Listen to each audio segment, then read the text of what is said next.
மொத படம் தியேட்டரில் போய் நீங்கள் பார்க்கல. ஆனால் இந்த படம் நீங்கள் தியேட்டரில் போய் எனக்காக கண்டிப்பாக வந்து இந்த படத்தை பார்த்து சப்போர்ட் பண்ணுங்கள். இந்த படத்தை நீங்கள் சப்போர்ட் பண்ணிங்கன்னா என்ன மாதிரி நிறைய பாரிக்கு வந்து நிறைய யுவராஜ் வந்து வாய்ப்புகளுக்கு வந்து கொடுப்பாங்க, வாய்ப்பு கிரியேட் ஆகும். இந்த மேடையை வந்து இன்னும் நிறைய பேருக்கு அமைச்சு கொடுக்கறதுக்கு இந்த படம் வந்து தியேட்டருக்கெல்லாம் மிகப்பெரிய சக்ஸஸ் ஆகணும். அது ரொம்ப ரொம்ப முக்கியமானதாக இருக்குது. உங்கள் எல்லாரையும் வேண்டி விரும்பி கேட்டுக்கிறோம். ரொம்ப எமோஷ்னலாக இருக்குது. ஏன்னா ஜமா முடிச்சுட்டு நான் நிறைய பேர்கிட்ட போய் கதை சொன்னேன். நிறைய விஷயங்கள் என்ன நடந்ததுன்னா, நீங்கள் டைரக்ட் மட்டும் பண்ணுங்கள் அப்படிங்கிற மாதிரி இருந்தது இந்த கதையை வந்து கேட்கும் போது. ஏன்னா இது ஒரு கமர்ஷியல் ஸ்பேஸ்க்குள்ளே இருக்கிற ஒரு கதை அப்படின்னும் போது அவங்க என்ன சொன்னாங்கன்னா, நீங்கள் டைரக்ட் பண்ணுங்கள், வேறு எதனா ஹீரோ வச்சு பண்ணலாம் அப்படிங்கிற மாதிரி இருந்தது. ஆனால் நான் தொடர்ந்து வந்து அது நம்ம வந்து பயணம் இது கிடையாது, நடிகன் ஆகணும் அப்படிங்கிற ஒரு விஷயத்துக்காக தொடர்ந்து பயணிச்சுட்டே இருந்தேன். அப்போ தான் வந்து யுவராஜ் ப்ரோவோட அறிமுகம் கிடச்சி அவர்கிட்ட போய் நான் நரேட் பண்ணேன். நான் எக்ஸாஜரேட்டே பண்ணல, நான் நரேட் பண்ணி முடிச்ச அந்த பாயிண்ட்லேருந்து நீங்கள் தான் ப்ரோ இந்த படத்துக்கு ஹீரோவாக பண்ணுறீங்க அப்படின்னு என் மேலே நம்பிக்கை வச்சு இந்த படத்தை இவ்வளோ பேர் கவனிக்கக்கூடிய ஒரு படமாக வந்து அவர் கொண்டு வந்திருக்காருன்றது வந்து நான் சின்ன வார்த்தைகளில் வந்து அந்த விஷயத்தை வந்து என்னால் விவரிச்சிடவே முடியாது. நான் அவர்கிட்ட முதல்ல சொன்னது தான், நான் ஒரு ப்ராமிஸ் வந்து அவர்கிட்ட நான் சொன்னேன், ப்ரோ கண்டிப்பாக நான் எந்த பிரச்சனையும் பண்ண மாட்டேன் ப்ரோ, உங்களுக்கு பிடிச்ச படமாகவும் இது கண்டிப்பாக இருக்கும். ஏன்னா வந்து சினிமா, நான் இன்றைக்கும் பிலீவ் பண்ணுறேன், cinema is a collaborative medium. அதை வந்து நான் ரொம்ப ரொம்ப ஸ்ட்ராங்காக பிலீவ் பண்ணுறேன். ஒருத்தனோட ஐடியாவும் ஒருத்தனோட இது மட்டுமே இங்கே வேலை செஞ்சால் அந்த படம் வந்து அவ்வளோ நல்லா வராது. எல்லா மூலைகளும், ஏன்னா எல்லார் பின்னாடியும் எல்லாரோட உழைப்பும் எனக்காக ஃப்ரீயாக கொடுக்குற மாதிரி தான் இது கிட்டத்தட்ட. அது வந்து அப்படி ஒரு விஷயத்த நான் என்றைக்குமே வந்து தவிர்க்க விரும்பவே மாட்டேன். அந்த மாதிரி அவர் கொடுத்த ஒவ்வொரு இன்புட்டும் இந்த படத்துக்கு ரொம்ப முத்தான ஒரு இன்புட் தான். இயக்குனர் மற்றும் நாயகன் பாரி இளவழகன் பற்றி அவரை பற்றி பேசணும். ஸோ எத்தனையோ படங்களில் சின்ன சின்ன கேரக்டர்ஸில் நடித்து நமக்கு எப்போ ஒரு பெரிய பிரேக் கிடைக்கும், நமக்கு எப்போ அந்த பெரிய வாய்ப்பு கிடைக்கும் அப்படின்னு சொல்லி காத்திருந்த நாள்லாம் போய் காத்திருந்தது போதும், நம்மளே நமக்கான வாய்ப்பை கிரியேட் பண்ணிக்கணும் அப்படின்னு சொல்லி அவர் எடுத்த முயற்சி தான் ஜமா. ஒரு நடிகராகவும் ஒரு இயக்குனராகவும் அப்படியான ஒரு கதைக்களத்தை எடுத்து அதை புல் ஆஃப் பண்ணி மக்கள்கிட்ட எடுத்து கொண்டு வந்து சேர்க்கறதுன்றதே ஒரு மிகப்பெரிய டாஸ்க்கு. அதை மக்கள்கிட்ட இருந்து அவ்வளோ பெரிய அன்பு கிடைச்சிருக்கு. அவர் நிறைய பேட்டிகளில் சொல்கிற மாதிரி தியேட்டரில் யாரும் பார்க்கல, ஓடிடியில் தான் பார்க்குறாங்கன்ற ஒரு சின்ன குறை இருந்தாலும் இன்னைக்கு ஜமா படம் ரொம்ப நல்ல படம் அப்படின்றது தான் வந்து தமிழக மக்கள்கிட்ட இருந்து வந்திருக்கக்கூடிய ஃபீட்பேக். ஸோ அம்பியா இருந்தவர் ரெமோவா மாறின மாதிரி அப்படி அந்த படத்தில் கல்யாணம்ன்ற கேரக்டர்ல நடிச்சுட்டு இன்னைக்கு பயங்கரமான ஒரு ரெமோவா வந்து இந்த படத்துல சிறுமாமல்லா சீதா கிருஷ்ணாவா மாறி இருக்கிற, முழுசா மாறி இருக்கிற சந்திரமுகிய பாருன்ற மாதிரி அப்படி ரெமோவா மாறி நிக்கிறாரு. ஸோ இந்த படத்துலயும் அவரோட எஃபோர்ட் வந்து அவ்வளவு பெருசு. ஏன்னா ஒரு ஹீரோவா பண்றதை தாண்டி இயக்குனரா பண்றதை தாண்டி ரைட்டராகவும் இருந்து, ஸோ அதுல கீழே டேக்லயே இருக்கும் written directed and performed by Pari Ilavazhagan அப்படின்னு சொல்லி அவர் நிறைய பேட்டிகளில் பாக்யராஜ் சார் பற்றி மென்ஷன் பண்ணுறாரு. இதுக்கெல்லாம் ஃபஸ்ட்டு இன்னைக்கு நிறைய ஹீரோக்கள் வந்து எழுதி டைரக்ட் பண்ணி நடிக்கிறாங்க அப்படின்னா அதுக்கு ஃபஸ்ட்டு ஆரம்பிச்சது வந்து பாக்யராஜ் சார் தான். ஸோ அவரோட மிகப்பெரிய ஃபேன் அவர் அப்படின்றத நிறைய பேட்டிகளில் சொல்கிறாரு. ஸோ அன்பே டயானாவுடைய டைரக்டர் ஹீரோ பாரி இளவழகன் என்கின்ற சிறுமாமல்லா சீதா கிருஷ்ணா அவர்களை அன்புடன் பேச அழைக்கிறேன்.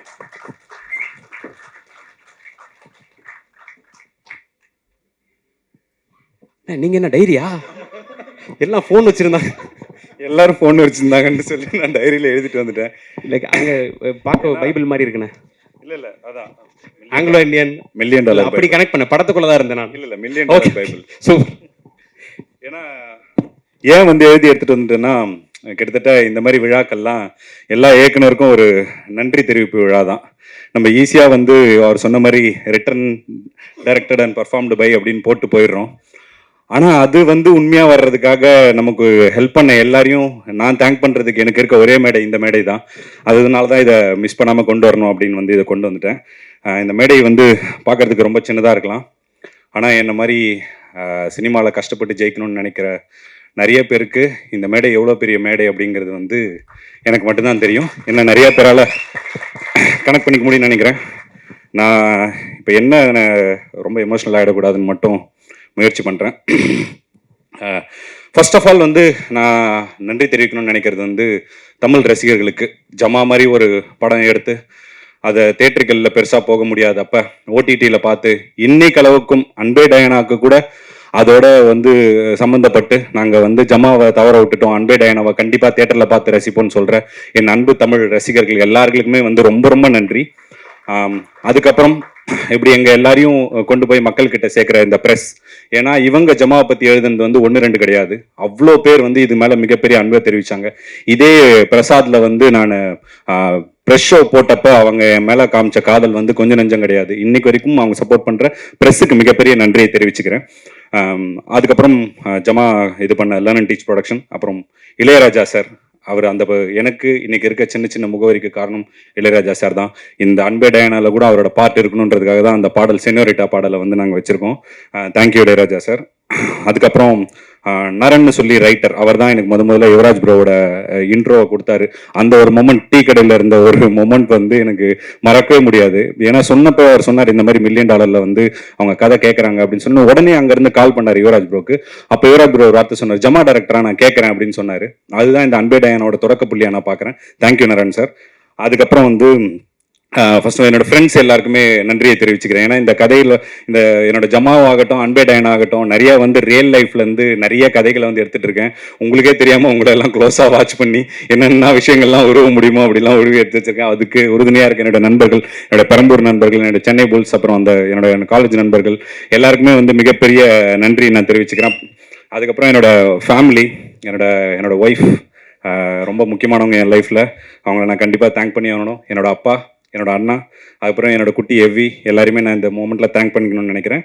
அதுக்கப்புறம் இந்த படத்தில் ரொம்ப முக்கியமான ஒருத்தர் வந்து நான் தேங்க் பண்ணணும்னு நினைக்கிறேன். எனக்கு ரொம்ப நெருக்கமான என்னுடைய நண்பர் அண்ணன் பாபா மணியை வந்து நான் தேங்க் பண்ணணும் அப்படின்னு நினைக்கிறேன்.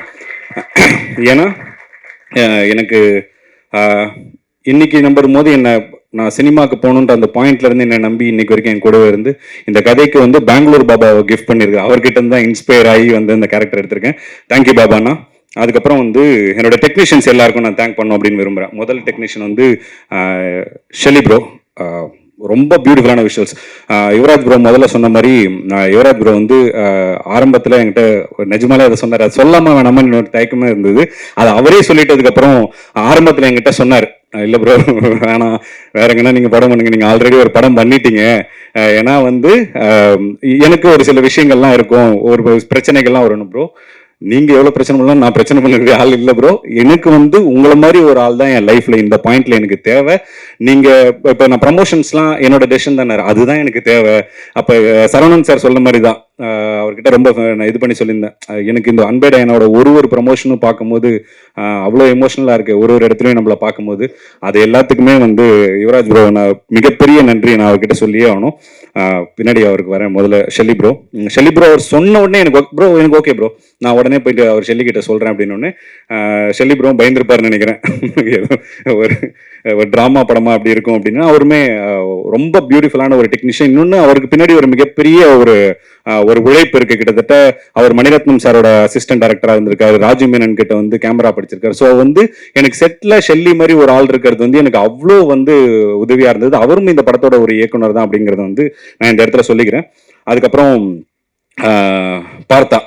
பார்த்தா வந்து நான் ஷார்ட் ஃபிலிம்ஸ் பண்ணுறதுலேருந்து என்னோட மிகப்பெரிய ஸ்ட்ரென்த்தாக இருக்கிறது வந்து பார்த்தா தான். ஏன்னா வெற்றிமாறன் சார் ஒரு இதில் சொல்லியிருப்பார், என்னுடைய ஷூட்டிங் ஸ்பாட்டில் தொலைஞ்ச படங்கள்லாம் கிஷோர் வந்து எடிட்டிங்கில் கண்டுபிடிச்சி கொடுப்பாருன்னா, அந்த மாதிரி எனக்கு வந்து பார்த்தா வந்து ரொம்ப ரொம்ப முக்கியமான ஒரு டெக்னீஷியன். என்னோட மிகப்பெரிய ஸ்ட்ரென்த் வந்து பார்த்தா. நான் பார்த்தா ப்ரோவை சொன்னப்ப ஓகே ப்ரோ அவரை வச்சு பண்ணிக்கலாம் அப்படின்னு சொன்ன யுவராஜ் ப்ரோக்கு இந்த டைமில் தேங்க்ஸ் பண்ணிக்கிறேன். அப்புறம் பரத், எங்கள் ராக் ஸ்டார், எங்கள் டீமோட ராக் ஸ்டார். அவர் அவங்க சொல்ற மாதிரி அதான் சரத் பங்கர். ஏன் அப்படின்னா அவருக்குள்ள இன்னொரு பர்சனாலிட்டி இருக்கும், அவருக்குள்ள பேசிக்கிட்டே ஒன்று பண்ணுவார். இங்க இருக்கிறவர் வந்து பரத் சங்கர், உள்ள இருக்கிறவர் வந்து சரத் பங்கர். ஆனால் எக்ஸ்ட்ரீம்லி டேலண்டட். அவரோட ரசிகனா தான் நான் வந்து இந்த இதுக்கு வந்தேன். ப்ரோவும் அதே மாதிரி அவர் தான் ஆப்ஷன் சொன்னார், பரத் சங்கர் போலாமா bro? Okay bro, super option bro, நான் கண்டிப்பா போகலாம் அப்படின்னு சொல்லி அவர்கிட்ட போய் சொன்ன உடனே இந்த கதையில வந்து அவருக்கும் சில ரியல் லைஃப் இன்ஸ்பிரேஷன்லாம் இருந்திருக்கு. ஸோ வந்து பயங்கரமான ஒரு மியூசிக் ஒர்க்கை வந்து கொடுத்துருக்காரு. நீங்க மாவீரன் எடுத்துக்கிட்டீங்கனாலும் சரி, மண்டேலா எடுத்துக்கிட்டீங்கனாலும் சரி, படத்துக்குன்னு வந்து ஒரு வேர்ல்டை கிரியேட் பண்றதுன்றது வந்து ஒரு தனி ஸ்பெஷாலிட்டி. அந்த மாதிரி அன்பே டயானாக்கு மியூசிக்கலா ஒரு வேர்ல்டை வந்து அழகா கிரியேட் பண்ணி கொடுத்துருக்காரு பரத். ரொம்ப ரொம்ப பயங்கரமான ஒரு உழைப்பாளி. ப்ரோ சொன்ன மாதிரி நாங்க நிறைய விஷயங்கள், நிறைய ஆப்ஷன்ஸ் சொல்லுவோம். நான் ஒன்று சொல்லுவேன், அவர் ஒன்று சொல்லுவாரு. எல்லாத்தையுமே வந்து பொறுமையா கேட்டுக்கிட்டு சரித்தலை அப்படின்னு வந்து எனக்காக பண்ணி கொடுத்த பரத் ப்ரோக்கு தேங்க்யூ அண்ட் லவ் யூ. எனக்கு ரொம்ப பிடிச்ச பர்சன் அவர். அதுக்கப்புறம் பாடல்கள் வரும்போது எழுதின ஒரு மோகன்ராஜன் அண்ணா. அதுக்கப்புறம் மோகன்ராஜன் அண்ணாவும் அப்படிதான் நிறைய வந்து க்ளோஸாக பயங்கர க்ளோஸ் காலில் நிறைய டார்ச்சர் பண்ணோம். பட் அழகாக வந்து எவ்வளோ அவசரப்படுத்தினாலும் அவர் தமிழில் எந்தவித அவசரமும் இல்லாமல் அழகான வரிகளாக வந்து உங்கள் எல்லாருக்குமே கொடுத்துருக்காரு. இதில் எல்லாரும் சொன்ன மாதிரி ரொம்ப ஃபேவரட்டான இதுனா சேத்தன் சாருக்கும் ரோஜா மேம்க்குமான ஒரு சாங் ஒன்று இருக்கும். பியூட்டிஃபுல்லாக வந்து அதை எழுதியிருக்காங்க. அதே சமயத்தில் பாடின எல்லாருக்குமே வெங்கட், அப்புறம் இன்னொரு சிங்கரும் பாடியிருக்காங்க, டக்குன்னு அவங்க பேர் ஞாபகம் இல்லை, பத்மபிரியா, அவங்க 2 பேருக்குமே தேங்க்யூ. அப்புறம் முத்தமிழ் அண்ணா, இப்போ நீங்கள் கேட்ட அந்த சாங் அவர் தான் எழுதினாரு. அதுக்கப்புறம் வந்து பாக்கியம் சங்கர் அண்ணா, ஃபர்ஸ்ட் பெரம்பூர் கானா வந்து அவர் தான் எழுதினாரு. அவங்களுக்கும் எல்லாருக்குமே தேங்க்யூ. அதுக்கப்புறம் அபிநந்தினி என்னோட காஸ்டியூம் டிசைனர், அவங்களுக்குமே எனக்காக மெனக்கெட்டு நிறைய விஷயங்களை வந்து அவங்க பார்த்து பண்ணாங்க. ஜமாலியும் அவங்க தான் ஒர்க் பண்ணாங்க. தேங்க்யூ அபி. இந்த கதையை வந்து நான் உருவாக்குனதா இருக்கலாம், எழுதுனது கேரக்டர்ஸ் எல்லாமே. ஆனால் இதில் நீங்கள் பார்க்குற சிஎஸ்கேவை வந்து உருவாக்குனது யுவராஜ் ப்ரோ தான். ஏன்னா வந்து அந்த கேரக்டருக்காக அவ்வளோ மெனக்கடல்கள் வந்து என்னோட ட்ரெஸ்ஸிங்லேருந்து ஹேர் ஸ்டைல்லேருந்து நிறைய விஷயங்களை வந்து இப்படி தான் ப்ரோ இருக்கணும், உங்களோட லுக் இப்படி தான் செட் பண்ணணும் அப்படின்னு வந்து எனக்காக பார்த்து பண்ணார் யுவராஜ் ப்ரோ. அதுக்கு வந்து ஹெல்ப்ஃபுல்லாக இருந்த என்னோட மேக்கப் மேன் சசி, அப்புறம் ஹேர் ஸ்டைலிஸ்ட் சுதாகர், அவங்களுக்கும் வந்து மிகப்பெரிய நன்றியை நான் தெரிவிச்சுக்கிறேன். அப்புறம் ப்ரொடக்ஷன் டீம், இந்த ப்ரொடக்ஷன் டீம் பற்றி கண்டிப்பாக நான் சொல்லியே ஆகணும். ஏன்னா வந்து இந்த படம் இவ்வளோ நல்லா வர்றதுக்கும் இவ்வளோ சீக்கிரமாக இந்த படத்தை எடுத்து முடிக்கிறதுக்கும் அந்த ப்ரொடக்ஷன் டீம் வந்து ரொம்ப ஹெல்ப்ஃபுல்லாக இருந்தாங்க. இந்த படத்தில் யுவராஜ் ப்ரோக்கு வந்து எனக்கு தொடக்க புள்ளி அமைஞ்ச சாஜனுக்கு வந்து என்னோட மிகப்பெரிய நன்றிகளை தெரிவிச்சுக்கிறேன். அவர் தான் முதல்ல வந்து கதை சொல்றதுக்கான அந்த இது எல்லாமே பண்ணார். அவங்க 2 பேர்கிட்ட தான் நான் நரேட் பண்ணேன். அதுக்கப்புறம் இந்த படத்தில் ஃபர்ஸ்ட்ல இருந்து கடைசி வரைக்கும் ரோஜா மேம் சஜஸ்ட் பண்ணதுலேருந்து நிறைய விஷயங்களுக்கு வந்து எனக்கு உறுதுணையாக இருந்து பயங்கர சப்போர்ட்டாக இருந்து இந்த படத்தை நல்லபடியாக பண்ணி கொடுக்க ஹெல்ப் பண்ண நரேன் சார் வந்து நான் தேங்க் பண்ணிக்கிறேன். Thank you sir. ரொம்ப ரோஜா மேம் வந்து ரொம்ப பிரில்லியண்டான ஒரு சாய்ஸு. தேங்க்யூ. அப்புறம் பரத் சங்கரும், அதுக்கும் நன்றியை தெரிவிச்சுக்கிறேன். அப்புறம் விவேக் ப்ரோ, எவ்வளோ வித ஒரு சில மனக்கசப்புகள் வந்து அவருக்கும் எனக்கு ஏற்பட்டுச்சு. அப்படி இருந்துமே ரொம்ப ஸ்வீட்டாக இன்னைக்கு வரைக்கும் ஒர்க் பண்ணுற ரொம்ப சின்சியரான person. Thank you Vivek bro, thank you so much. நான் எதனா தப்பு பண்ணியிருந்தேன்னா மன்னிச்சிருங்க. அதுக்கப்புறம் மணிக்கு ரொம்ப நன்றி. ரொம்ப சூப்பராக சரவணன் சார் சைடில் இருந்து வந்தார். அவர் எதுவும் சொல்லிடாதீங்க அப்படின்னு வந்து ஃபஸ்ட்டு வந்துச்சு எனக்கு.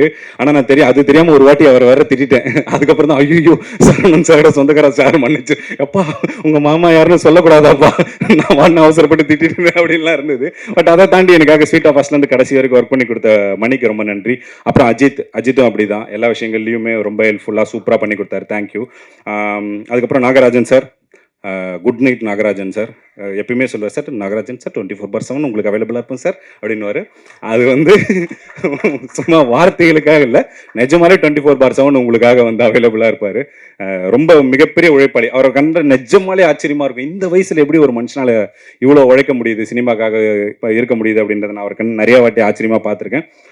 Thank you sir. அதுக்கப்புறம் முக்கியமாக என்னோட டீமை வந்து நான் இந்த நேரத்தில் வந்து அப்ரிஷியேட் பண்ணணும்னு நினைக்கிறேன். டக்குன்னு எல்லாம் டீம் மட்டும் பக்கத்தில் இருந்தீங்கன்னா வந்துருங்க.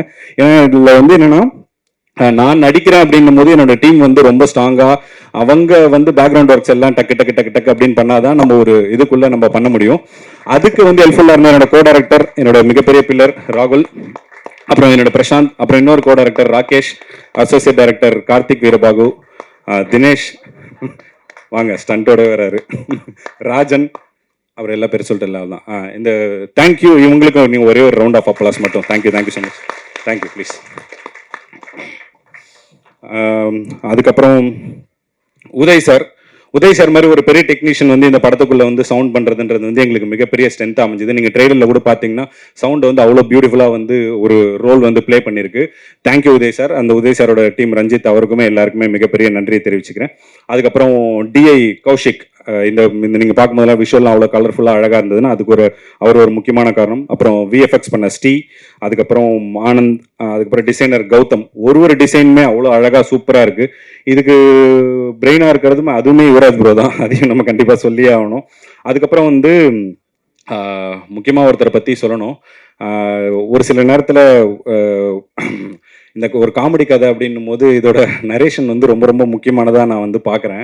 ஏன்னா வந்து போய் நம்ம எவ்வளோ நரேட் பண்ணுறோமோ நம்ம சிரிக்கக்கூடாது, அதை கேட்டு மற்றவங்க சிரிக்கணும். ரொம்ப டஃப்பான ஒரு விஷயம் வந்து நரேஷன். நான்லாம் போயிட்டு ஒருத்தங்கிட்டலாம் நரேஷன் கொடுத்து 2 மணி நேரம் சிரிக்காமல் என்னை மன உளைச்சலுக்கெல்லாம் ஆளாக்கி அனுப்பியிருக்கிறாங்க. என் லைஃப்ல மறக்கவே மாட்டேன் டூட் அப்படிங்கிற மாதிரி ஆயிடுச்சு எனக்கு அப்படி ஒரு மொமெண்ட். ஆனால் ஒரு சில பேர்கிட்ட நான் கொடுத்த நரேஷன் வந்து என் லைஃப் டைம் ஃபுல்லாக செரிஷ் பண்ணலாம் அப்படிங்கிற மாதிரி ஒரு நரேஷன் வந்து நான் சரவணன் சார் கிட்ட கொடுத்த நரேஷன் தான். ஏன்னா அந்த கதையை 10 நிமிஷத்துக்கு ஒரு வாட்டி நிறுத்தி நிறுத்தி சொல்லுவாரு. அவர்கிட்ட கதை சொல்றது கஷ்டம் தான். இப்படி பாராட்டுறது ஒட்டுமொத்தமா வச்சு பாராட்டலாம். 10 நிமிஷத்துக்கு ஒரு வாட்டி நிறுத்தி நிறுத்தி பாராட்டிட்டு தான் அடுத்த ஸ்டெப்புக்கே போவாரு. ஒரு நிமிஷம் இந்த கேரக்டர் எப்படி தம்பி, ஐயோ சரி நான் உங்களை டிஸ்டர்ப் பண்ண சொல்லுங்க அப்படின்னாரு. 5 நிமிஷம் கழிச்சு தம்பி எப்படி தம்பி sir, okay okay okay okay போலாம் போலாம் அப்படின்னாரு. ரொம்ப ஸ்வீட்டான ஒரு பர்சன். அவர் நரேஷன் கேட்டதுல இருந்து யுவராஜ் ப்ரோ கிட்ட அவர் கொடுத்த நம்பிக்கை, அதுக்கப்புறம் படம் பார்த்துட்டு அவர் கொடுத்த நம்பிக்கை, அவங்க அவங்க வீட்டம்மாவும் அவங்களும் வந்து இன்னும் அவங்க ஆஃபீஸ் போனப்போ படம் பார்த்துட்டு ஆரத்திலாம் எடுத்து சால்வெல்லாம் போட்டாங்க. எனக்கு லைஃப்ல வந்து மறக்கவே முடியாதது. அந்த அளவுக்கு மிகவும் அன்பானவர்கள் அவங்க. அப்படி அன்பானவர்கள் வந்து இந்த படம் மூலமா அறிமுகமாக இருக்காங்க அப்படிங்கிறது ரொம்ப ரொம்ப மகிழ்ச்சியா இருக்கு. அப்புறம் சத்யா மேம், இந்த இந்த இவங்களும் திடீர்னு யுவராஜ் ப்ரோ வந்து சொன்னார், இந்த மாதிரி நீங்கள் வந்து இன்வெஸ்டர்கிட்ட போய் நரேஷன் பண்ணணும். ஐயோ இன்வெஸ்டரா, இவங்கெல்லாம் சிரிப்பாங்களா இல்லையான்னு தெரியலையே, நான் என்ன பண்ண போகிறேன் அப்படிங்கிற மாதிரி தான் இருந்தது. ஏன்னா இது வரைக்கும் எல்லாரையும் சிரிக்க வச்சு ஏமாற்றிட்டோம். அப்படியே ஷூட்டிங் போயிடலான்னா இப்போ இன்வெஸ்டர்கிட்ட இவங்க சிரிக்கலைன்னா ஒருவேளை படம் பண்ணலைன்னா என்ன ஆகுறது அப்படிங்கிற மாதிரி இருந்தது. அவங்ககிட்டயும் வந்து ஒரு பெரிய நரேஷன். அங்கே போனால் ஒரு மேம் ஐஏஎஸ் அகாடமி வச்சிருக்க மாதிரி ஃபுல் ஐஏஎஸ் ஆஃபீஸர் ஒரு ரவுண்ட் டேபிள் மாதிரி ஒரு 7-8 பேர் உட்காந்துட்டாங்க. எனக்கு ஒரே பயமாயிருச்சு. நான் எப்படி நானும் விவேக் ப்ரோ தான் உட்காந்துருந்தோம். ஒரு மிகப்பெரிய பயம் இருந்தது. ஆனா அதை தாண்டி அவங்க வந்து அந்த கதையை வந்து அப்படி ஃபேமிலியா வந்து எனக்கு ரசிச்சாங்க. Thank you so much ma'am. என் மேலே வச்சிருக்க நீங்கள் இந்த நம்பிக்கையில் இந்த படத்தை ப்ரொடியூஸ் பண்ணதுக்கு ரொம்ப ரொம்ப நன்றி மேம். கரிகாலன் சாருக்கும் இந்த நேரத்தில் நான் தேங்க் பண்ணிக்கிறேன். ஏன்னா படம் முடிச்சுட்டு அங்கே ஒரு சின்ன டிஸ்கஷன் நடந்துச்சு.